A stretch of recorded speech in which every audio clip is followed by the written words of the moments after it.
America में एक apartment के बाहर कई पुलिस की और पैरामेडिक की गाड़ियां खड़ी होती हैं। पूरा उस एरिया में शोर शराबा मच रहा होता है और जो अपार्टमेंट होता है उसके अंदर ऑफिसर्स जो होते हैं वो एक बाथरूम को खोलने की कोशिश कर रहे होते हैं। कुछ देर के बाद वो बाथरूम खुल जाता है और जो सीन वो पुलिस वाले देखते हैं उसको देख के वो हिल जाते हैं। वो देखते हैं कि एक नवी नवेली दुल्हन जो है वो बाथरूम के फ्लोर के ऊपर पड़ी है और उसकी मौत हो चुकी है। और बाहर खड़ा रो रहा शख्स जो होता है उसका पति, वो पुलिस वालों को सिर्फ यही कहता है कि मैं कुछ देर के लिए अपने अपार्टमेंट से बाहर जाके आइसक्रीम खरीदने के लिए गया था और बाद में ये सारी घटना हो गई, इसलिए मैंने आपको फ़ोन करके मदद के लिए बुलाया था। अब पुलिस ने कोई भी जल्दबाजी नहीं की, उन्होंने बॉडी को कस्टडी में लिया और वेट की अपराधी को पकड़ने के लिए। एक दिन नहीं, 2 दिन नहीं, हफ्ता नहीं, पूरे 8 महीने दोस्तों पुलिस ने एविडेंस और पूरे सबूत इकट्ठा करने में लगा दिए, क्योंकि ये एक ऐसा पोचीदा केस था जिसमें पुलिस किसी भी तरह की कोई ढिलाई नहीं बरतना चाहती थी। और 8 महीने के बाद दोस्तों वो अपराधी तक पहुंच जाती है और जो एविडेंस और जो चीज़ें दोस्तों इस केस में खुल कर आती हैं उसने उस एरिया को पूरी तरह से दहशत में डाल दिया। और भारत और अमेरिका में ये न्यूज़ इस समय पूरी तरह से वायरल हो रखी है। दोस्तों इस कहानी की बैकग्राउंड को जानना हमें बहुत ज़रूरी है अगर हमने पूरी ये कहानी को समझना है। बैकग्राउंड जो है दोस्तों वो शुरू होती है भारत से, तेलंगाना से जो स्टेट है, वहाँ पर रहने वाले दोस्तों 30 साला सॉफ्टवेयर इंजीनियर अविनाश नराने। अविनाश जो है वो तेलंगाना के रहने वाले हैं और वहीं पर इन्होंने अपनी स्टडी की। बहुत ही ज़्यादा पढ़े लिखे और आप कह लो ना एक शार्प दिमाग वाले ये सॉफ्टवेयर इंजीनियर थे। इनकी शादी है दोस्तों वो वहीं भारत में ही अरेंज मैरिज होती है और जिनसे इनकी मैरिज होती है दोस्तों उनका नाम होता है रंजीता। रंजीता की उम्र है 27 साल। वो भी बहुत एक अच्छे घर की एक पढ़ी लिखी लड़की होती हैं। और जब इनकी शादी हो जाती है उसके कुछ देर के बाद, ये दोस्तों शादी इनकी होती है 5 जून 2025 को, पिछले साल। आप कह लो ऑलमोस्ट 1 साल हो गया इनकी शादी को। जब शादी हो जाती है तो उसके कुछ महीनों बाद ही दोस्तों ये यूएसए में मूव हो जाते हैं। जैसे कि भारत से कई हज़ारों लाखों लोग मूव होते हैं एक अच्छे भविष्य के लिए। अब रंजीता और अविनाश अपनी अच्छी नई ज़िंदगी के लिए वो वॉशिंगटन यूएसए में आके एक अपार्टमेंट को रेंट में ले लेते हैं। अब अविनाश जो है वो अपना काम करना शुरू कर देता है, जो रंजीता है वो भी छोटा मोटा अपना काम करके वो अपने सपनों को आप कह लो साकार करने के लिए पूरी तरह से जुट जाते हैं। किसी को दोस्तों कुछ पता नहीं था कि मात्र 3 महीने पहले हुई शादी जो थी उसमें एक ऐसा भूचाल आने वाला था जिसने इन दोनों की ज़िंदगी को हिला के रख देना था। किसी को कुछ आइडिया नहीं था। और दोस्तों वो भूचाल आता है एक 911 की कॉल के ऊपर, और वो कॉल कोई और नहीं करने वाला होता, वो अविनाश होता है जिसने कॉल की 911 पे 27 अक्टूबर 2025 को। टाइम होता है दोस्तों शाम के 7:23 का, जब वो पुलिस वालों को फ़ोन करके ये कहता है कि मेरी पत्नी रंजीता बाथरूम के अंदर गई थी नहाने के लिए, लेकिन अभी 40 मिनट से ज़्यादा का समय हो गया है लेकिन वो अभी बाहर नहीं निकली।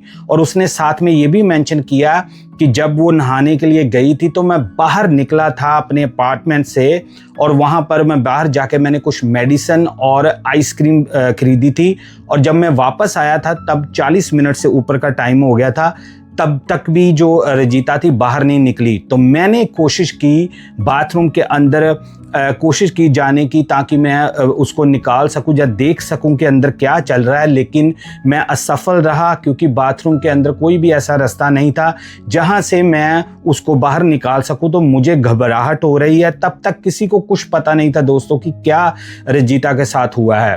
ये जो जगह है जहां पर वाशिंगटन में रह रहे हैं उसका नाम है बेलव्यू। तो बेलव्यू की जो पुलिस है वहाँ का डिपार्टमेंट है जहाँ पैरामेडिक, वो तुरंत उस जगह में उस अपार्टमेंट में पहुँचते हैं और वो जाके तो बाथरूम को घेर लेते हैं और कोशिश करते हैं कि डोर ओपन हो। और बाद में जब वो दरवाज़ा खोलते हैं तो वो देखते हैं दोस्तों कि रंजीता की बॉडी जो है वो फ्लोर के ऊपर पड़ी है।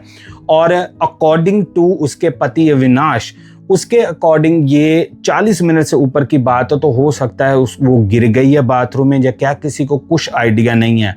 और वो अपनी इनिशियल स्टेटमेंट जो होती है वो पुलिस को दे देता है कि मैं ऐसे अपने घर से निकला था दवाइयाँ और आइसक्रीम लेने के लिए, मुझे कुछ आइडिया नहीं है कि रंजीता के साथ क्या हुआ।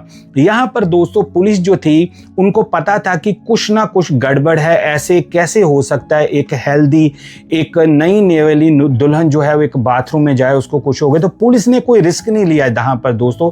यहाँ पर पुलिस की बहुत ज़्यादा तारीफ बनती है कि उन्होंने जल्दबाजी नहीं की। उन्होंने कहा ठीक है आप अपनी स्टेटमेंट वगैरह दे दो, हम आपसे कांटेक्ट करेंगे कि इस केस के आगे क्या होता है।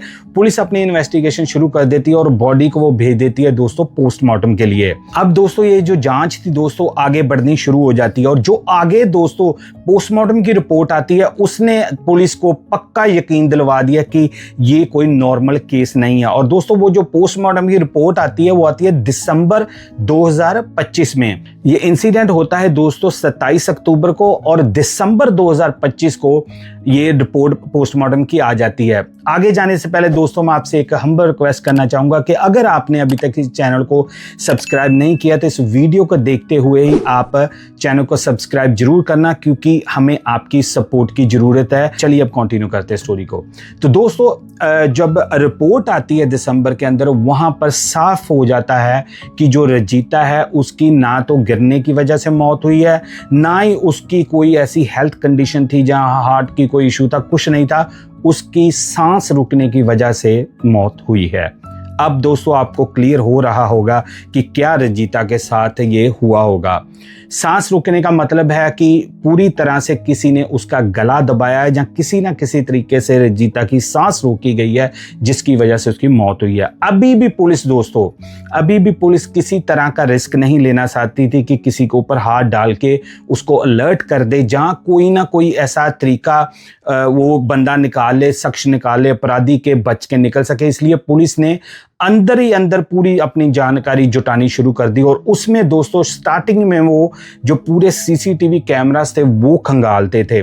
पुलिस को दोस्तों यहाँ पर एक बड़ा क्रूशल एविडेंस मिलता है, वो होता है अविनाश और रंजीता के अपार्टमेंट में लगा हुआ एक लॉक, जिसका आप कह लो ना डिजिटल लॉक था। वो देसी भाषा में कह लो कि उसमें पूरी एंट्री वगैरह रिकॉर्ड होती थी, कब मेन गेट खुला है, मेन डोर बंद हुआ है, सारा वो रिकॉर्ड होता था।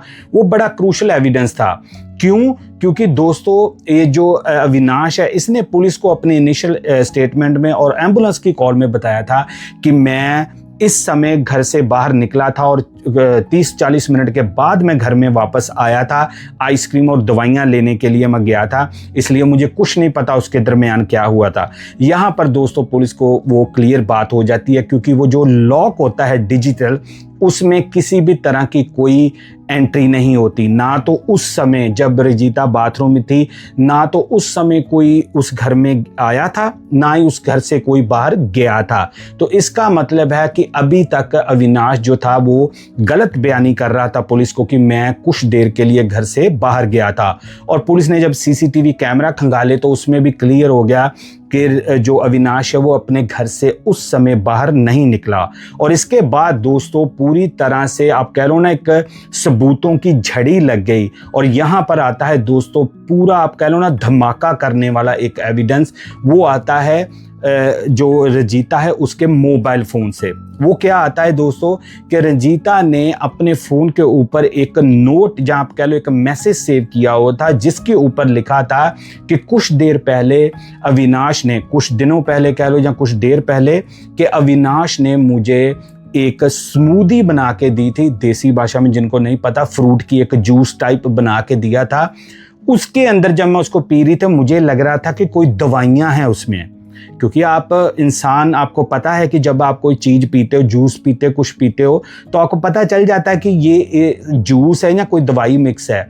तो रंजीता के अकॉर्डिंग उसने जो उस समय स्मूदी पी थी उसके अंदर दवाइयाँ मिलाई हुई थी, जैसे कोई खांसी की दवाई है, कोई ऐसा सिरप है, कुछ ऐसी चीज़ है जिसकी वजह से उसने थोड़ा सा पी के वो रख दिया था। ये उसके फ़ोन से पुलिस को बरामद हो गया। अब जो था शिकंजा, जो आप कह लो ना अविनाश के ऊपर पूरी तरह से कसना शुरू हो गया था। लेकिन इसके अंदर अभी भी दोस्तों ऐसी ऐसी चीजें आ रही थी कि अभी तक भी पुलिस जो है वो पूरी तरह आप कह लो ना कि कंफर्म जो करना होता है उसमें जुटी हुई थी। अब दोस्तों एक और बड़ा सबूत आता है जब अविनाश के फोन की पूरी तरह से जब डेटा की जब मैसेज की वो आप कह लो ना खंगालती है पुलिस, उसमें दोस्तों आया कि जो अविनाश की पहले मंगनी हो रखी थी भारत में, याद है मैंने स्टार्टिंग में कहा था कि इसकी पहले भी मंगनी हुई थी, वो लड़की के साथ अभी भी अविनाश टच में था, उसके साथ पूरी तरह से ये चैट करता था, पूरी तरह से उसके साथ फ़ोन कॉल ये करता था। वो सारा काला चिट्ठा जो था अविनाश के फ़ोन से, जहाँ वो डेटा जो रिकवर किया पुलिस ने उससे वो मिल गया, जिसमें साफ पता चल रहा था कि अविनाश जो है तकरीबन डेली बेसिस के ऊपर अलेजली अपनी वो जो लड़की थी जो जहाँ कह लो एक्स थी इसकी, उसके साथ बात कर रहा था। इसमें दोस्तों एक और ब्रीक पॉइंट आता है जहाँ आप कह लो कि एक और क्रूशल एविडेंस आता है जिसने अविनाश को पूरी तरह से आप कह लो ना जकड़ लिया। वो था कि जिस दिन ये घटना हुई है 27 अक्टूबर 2025 को, जब रंजीता बाथरूम के अंदर मृतक पाई गई, उस दिन भी तकरीबन कोई 4 बार अविनाश ने उस लड़की के साथ बात की थी। आप हिसाब लगा लो। और पुलिस ये भी मान रही है अलेजली इसने जो रंजीता थी उसकी जो पिक्चर है कहीं से खींच के, मतलब कि कोई होगा, कोई जगह ऐसा होगी जहां पर ये देख सकता होगा फ़ोन से, इसने रंजीता की बॉडी की पिक्चर भी खींच के उस लड़की को सेंड की थी। आप बिल्कुल सही सुन रहे दोस्तों, आप ये चेक कर सकते हो। ये सारा पुलिस ने अब वो सारा कलेक्ट कर लिया था। इसी में इकट्ठा करने में सारे डिजिटल और सीसीटीवी कैमरा, जहाँ आप कह लो कि पुलिस को पूरी तरह से करना था केस को मजबूत, इसीलिए उन्होंने 8 महीने लगाए थे। और 8 महीने बाद जून में दोस्तों अब 2026 में पिछले महीने अविनाश को, जो सॉफ्टवेयर इंजीनियर था 30 साल, उसको पुलिस ने अरेस्ट कर लिया फर्स्ट डिग्री मर्डर केस में। अब ये जो है अविनाश, इसने नॉट गिल्टी प्ली किया कि मैंने नहीं कुछ किया, ये सब कुछ गलत फहमी है। हालांकि सबूत जो है वो चीख चीख के वो हैं अविनाश की तरफ इशारा कर रहे हैं, लेकिन वो अभी भी बंदा कह रहा है कि मैंने कुछ नहीं किया। अभी क्योंकि केस चल रहा है, जब तक कुछ होता नहीं हम किसी को कुछ अपराधी जहाँ किसी को हम मान नहीं सकते। लेकिन जो सबूत हैं पुलिस वो मान रहे कि ओवरवेलमिंग है। और अब जो जज है इसने बॉन्ड अप्लाई किया था और जज ने दोस्तों $5 मिलियन जो है वो इसकी बॉन्ड की अमाउंट जो है वो रखी हुई है। देसी भाषा में कह लो कि जमानत के लिए $5 मिलियन जो है वो रखा गया है। अभी इस समय जब आप वीडियो दोस्तों देख रहे हैं तो अविनाश जेल में है और इसके अब जो है आप कह लो ट्रायल शुरू होगा, पूरी एक कोर्ट की प्रतिक्रिया जो है वो शुरू होगी दोस्तों इस केस के ऊपर। अभी तक दोस्तों हमारी जो वहाँ पर एक्सपर्ट हैं उनसे बातचीत हुई है तो उनकी मानी जाए अभी तक तो, क्योंकि अभी तक इसका गिल्टी नहीं पाया अदालत की तरफ से, तो अगर मैं कह रहा हूं कि गिल्टी पाया गया तो इसको उम्र कैद तक की भी सजा हो सकती है, क्योंकि फर्स्ट डिग्री का मर्डर का चार्ज वाशिंगटन जो पुलिस है उन्होंने इसके ऊपर डाला है।